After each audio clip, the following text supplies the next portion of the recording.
Hello दोस्तों, स्वागत है आप सभी का फिर से मेरे इस चैनल टेक्निकल सॉल्यूशन हब पे। अगर आप सभी इस चैनल पे नए हैं तो प्लीज़ मेरे चैनल को सब्सक्राइब करें और बेल आइकन को प्रेस कर दें, जिससे कि आपको मेरे आने वाले सभी वीडियोस का नोटिफिकेशंस मिल सके। तो चलिए स्टार्ट करते हैं। हमने अपने प्रीवियस वीडियो में active directory containers, partitions, ADSID tools के बारे में पढ़ा था। इस वीडियो में हम टाइप्स ऑफ DC के बारे में पढ़ेंगे।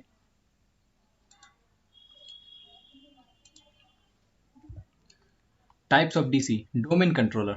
ठीक है, हमारे पास DC, ADC, RODC, CDC और डोमेन ट्री, ये सारे कुछ पार्ट्स हैं, मतलब टाइप्स हैं DC के। अब DC क्या है? DC को हम डोमेन कंट्रोलर बोलते हैं, फुल फॉर्म है इसका। और ये एक मशीन है जो सर्वर की तरह काम करता है और हमारे पूरे इंटायर डोमेन को हैंडल करता है और यूजर्स को लॉग इन करने में हेल्प करता है। इसको हम लोग प्राइमरी डोमेन कंट्रोलर के नेम से भी जानते हैं। ठीक है, अब अगर कोई इंटरव्यू में पूछता है व्हाट इज DC, तो आप सिंपली अगर यही बोल सकते हो, DC stands for domain controller. It controls entire domain and provides login authentication to users. Simply आप ये बोल सकते हो, और मैंने थोड़ा सा अट्रैक्टिव करने के लिए इतना बना दिया आपके लिए कि आप ये बोलो, अच्छा लगेगा इंटरव्यू में। ADC क्या है? ये भी एक तरह का डोमेन कंट्रोलर है, पर ये एडिशनल है, मतलब हम इसको बैकअप के लिए यूज करते हैं। ये एक तरह का बैकअप डोमेन कंट्रोलर समझ लीजिए कि अगर DC डाउन होगा तो ADC वर्क करेगा। और इन दोनों को हम लोड बैलेंसिंग में यूज करते हैं। लोड बैलेंसिंग में जैसे कि सपोज एक तरफ हमारे पास बहुत सारे यूजर है, 200-300, और DC 100-150 का हैंडल तो कर पा रहा है पर एकदम हंग होने लग रहा है।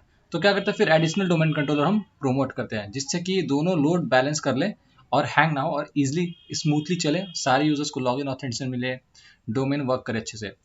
और ये वर्क इसलिए करता है क्योंकि ये बोथ टू साइड रेप्लिका है। टू साइड रेप्लिका मतलब ये दोनों रेप्लिकेट करते रहते हैं एक दूसरे से हर वक्त। ठीक है, एक टाइम इंटरवल होता है, हम उसके बारे में नेक्स्ट बाद में पढ़ेंगे कि कितने टाइम इंटरवल्स के बाद कब पढ़ते हो, हम जब साइट्स पढ़ेंगे और डोमेन्स पढ़ेंगे तब। ठीक है, तो अगर ADC पूछता है तो कोई भी आप बोल सकते हो, it is stands for additional domain controller. It is used for backup of primary domain controller, also used for load balancing because both are two side replica. ठीक है, थर्ड वन जो हमारा है RODC। अब RODC क्या है? Read only domain controller. अब नाम से पता चला रीड ओनली है, सिर्फ हम इस पे रीड कर सकते हैं, राइट एक्टिविटी कुछ नहीं कर सकते हैं। ये कब आया, इंट्रोड्यूस हुआ था 2008 सर्वर में माइक्रोसॉफ्ट के थ्रू, विंडोज सर्वर 2008 में। अब ये क्यों यूज होता है? हमारे पास DC ADC सब है, लेकिन RODC का यूज क्यों हुआ?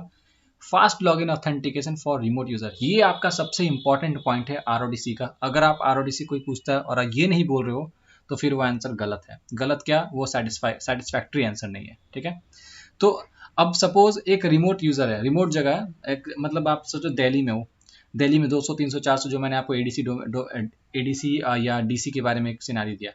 लेकिन सपोज आपको एक छोटे से शहर है, मान लो कहीं एक छोटा सा टाउन है, पटना है, दिल्ली है, दिल्ली के अलावा कहीं समझ लो एक छोटा सा उसका एक और सेंटर बैठा हुआ है, किसी कंपनी का सेंटर है, तो वहाँ पे 20 या 30 लोग हैं और बहुत दूर है दिल्ली से। दिल्ली से समझ लो तमिलनाडु, तुम साउथ में चले गए। अब 20 लोगों के लिए एक एडिशनल डोमेन कंट्रोलर हैवी तो नहीं बैठा सकते हैं, तो क्या करते हैं, RODC बैठाते हैं उसी पर, वहीं पे कि ये लॉगिन करे इस RODC के थ्रू। ठीक है, तो इससे क्या हुआ कि वो लॉगिन बहुत जल्दी करेंगे, वरना ADC DC के पास क्या है, बहुत दूर हो जाएगा जाने में। भाई वो जब तक जाएगा हो सकता है फेल हो जाए, बीच में इंटरफेरेंस आ जाए, इसलिए RODC बैठाया जाता है। तो अगर आपसे इंटरव्यू पूछे तो आप क्या बोलोगे? RODC stands for read only domain controller and used for fast login authentication for remote users. इतना आप बोल दो, सेटिस्फैक्ट्री आंसर है। और थोड़ा सा इंप्रूव करके बोलना है, अट्रैक्टिव बोलना, तो ये इंट्रोड्यूस हुआ था 2008 सर्वर बाई माइक्रोसॉफ्ट। ये थोड़ा एडिशनल हो गया। एडवांटेजेस क्या है इसके? हमने आपको बताया कि ये रीड ओनली कॉपी है, तो एडमिनिस्ट्रेटर इस पर कोई राइट ऑपरेशन परफॉर्म नहीं करेगा। ये सिर्फ अपने ADC या DC से रेप्लिकेट करके जो डेटा ADC और DC पे है उससे वो लेगा। इस पे आप कोई चेंजेस नहीं कर सकते, ये रीड ओनली है। ठीक है, और एक्टिव डायरेक्टरी का जो डेटाबेस है वो सिक्योर होगा। अब सपोज कोई एक अनऑथराइज्ड पर्सन आ गया या कोई हैकर है, अब वो ट्राई कर रहा है इस पे हैकिंग करने का, चेंजेस करने का, तो वो नहीं कर पाएगा। क्यों? क्योंकि तो पूरा का पूरा रीड है, राइट एक्टिविटीज में परफॉर्म कर ही नहीं सकते, तो वो कुछ नहीं कर पाएगा। अब CDC क्या है? तो CDC stands for child domain controller, हम इसे चाइल्ड डोमेन कंट्रोलर भी कहते हैं। और ये यूज क्यों होता है? Reduce traffic of DC machine. DC machine के ट्रैफिक को रिड्यूस करने के लिए। सपोज आपका एक DC मशीन है जो कि दिल्ली में है और ADC है और मुंबई में। अब उन पे बहुत ज़्यादा लोड है और एक और पुणे का है, पुणे में एक साइट ओपन हो गया, उनका एक साइट ओपन कर दिया गया पुणे में। अब वहाँ पे भी लोड बहुत ज़्यादा है, या 20 या 30 40 जो भी लोड है बढ़ गया वहाँ पे। तब वो भी जाएंगे वहाँ पे लॉगिन करने के लिए, ठीक है। अब वो लॉगिन करेंगे तो उनका नेटवर्क बैंडविड्थ कंज्यूम होगा या लोड भी बढ़ेगा डीसी पे। तो इससे क्या होगा, हमने क्या किया, डिफरेंट साइट है, डिफरेंट नेम से ओपन होगा, तो अब वो लोड कहाँ जाएगा, डीसी पे, तो वो ना जाए, इसलिए हम सीडीसी क्रिएट करते हैं, ठीक है। अब सीडीसी में क्या है, but administrator can't create domain with different name. Administrator दूसरे नेम से क्रिएट नहीं कर पाएगा, जैसे CDC it requires parent domain suffix name. अब ये पेरेंट का जो डोमेन नेम है ना, सपोज मैंने google.com था, तो आप google.com जगह किसी और नेम से नहीं कर सकते, yahoo.com नहीं कर सकते, आपको रखना होगा yahoo.google.com। इस तरह से सफिक्स आपको यूज करना है google.com का, ठीक है। मैं आपको अभी सिनेरियो दिखाऊंगा, उसमें आपको इमेज में समझ में आएगा आपको। डोमेन ट्री क्या है, it is also use to reduce traffic of DC machine. ये भी ट्रैफिक ही रिड्यूस करता है मशीन का, बट यहाँ पे क्या है, administrator can create domain with different name. इसमें सफिक्स का कोई जरूरत नहीं है।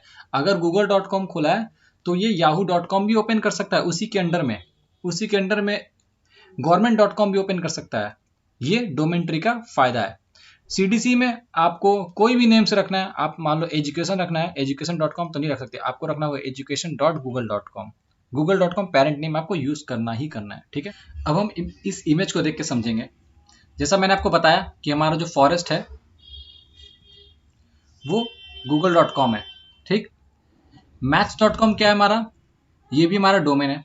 अब जो फर्स्ट फॉरेस्ट जो होता है फर्स्ट डोमेन होता है हमारे इन्वायरमेंट का, उसके अंडर में जितने भी डोमेन्स होते हैं वो सारे डोमेन ही होते हैं। ये भी edu.com डोमेन है, private.com ये भी डोमेन है, government.com डोमेन है, upgovernment.com गवर्नमेंट है, ये सॉरी डोमेन है, edu government.com ये भी आपको डोमेन है, ये भी डोमेन है, ठीक है। सारे डोमेन होते हैं। ट्री क्या है, ये मैंने आपको अपने पिछले वीडियो में बताया था सब चीज, वो आप देख सकते हो। अभी हम आते हैं, हमारा मेन जो टॉपिक है वो डोमेन ट्री। और देखो, domain controller, additional domain controller और आरओडीसी वो तीनों सेम है, बस उनका यूजेस अलग अलग है। डीसी मेन होता है, सेकेंडरी हमारा एडीसी होता है, हम एक जगह डिप्लॉय कर सकते हैं लोड को रिड्यूस करने के लिए, बैलेंस करने के लिए। आरओडीसी रीड ओनली कॉपी है डोमेन कंट्रोलर का। पर सीडीसी और डोमेन ट्री है वो थोड़ा डिफरेंट है। अब वो नॉर्मल डोमेन से डिफरेंट है। अब क्या होता है, आप डिफरेंट डोमेन क्रिएट कर रहे हो। सीडीसी का मतलब चाइल्ड डोमेन कंट्रोलर, सपोज ये government.com है, तो आप देखोगे up.government.com ओपन किया गया, एक है up.government.com, ठीक। अब इन दोनों में क्या है, up.government.com और up.government.com में क्या है, आप देखोगे government.com क्या है, हमारा सफिक्स है government.com, और यूपी हमने लगाया, हमने यूपी के लिए ओपन किया था, तो हमने क्या किया, सीडीसी जब आप चूज करोगे ना, तो आप सेपरेट नेम से नहीं बना पाओगे, आपको सफिक्स यूज करना पड़ेगा। लेकिन जैसे ही आप डोमेन ट्री चूज करते हो, तो डोमेन ट्री का मतलब है कि आप डिफरेंट डोमेन से नेम से बना सकते हो। मतलब up.government.com, अब आप देखो यूपी गवर्नमेंट और government.com दोनों अलग अलग है, ठीक है। तो ये सेपरेट डोमेन हो गया डोमेन ट्री के हेल्प से। और ये सीडीसी के थ्रू आप चाइल्ड डोमेन बनाते हो, मतलब एक सफिक्स यूज करते हो, यही डिफरेंस है। maths.com ये डिफरेंट डोमेन हो गया, ये भी समझ लो एक तरह से आपका डोमेन ट्री हो गया, ये भी डोमेन ट्री है, ये भी डोमेन ट्री है, ये भी डोमेन ट्री है, पर ये आपको सीडीसी है, चाइल्ड डोमेन। और ये आपको पहला आपको पता है फॉरेस्ट है, ठीक। तो ये हो गया हमारा पूरा का पूरा सीडीसी डोमेन ट्री। और एडीसी, डीसी, आरओडीसी ये तीनों बस फंक्शन है डीसी के अलग अलग तरह के जो हम यूज करते हैं, ठीक है। तो हमने टाइप्स ऑफ डीसी कवर कर लिया। नेक्स्ट वीडियो में हम कवर करेंगे सिस्प्रेप, और फिर उसके बाद इंस्टॉलेशन ऑफ एडीसी, आरओडीसी, सीडीसी और डोमेन ट्री। तो इस वीडियो में इतना ही। और जिन किसी ने भी अभी तक से मेरे चैनल को सब्सक्राइब नहीं किया, प्लीज़ वो चैनल को सब्सक्राइब कर ले। मिलते हैं नेक्स्ट वीडियो में।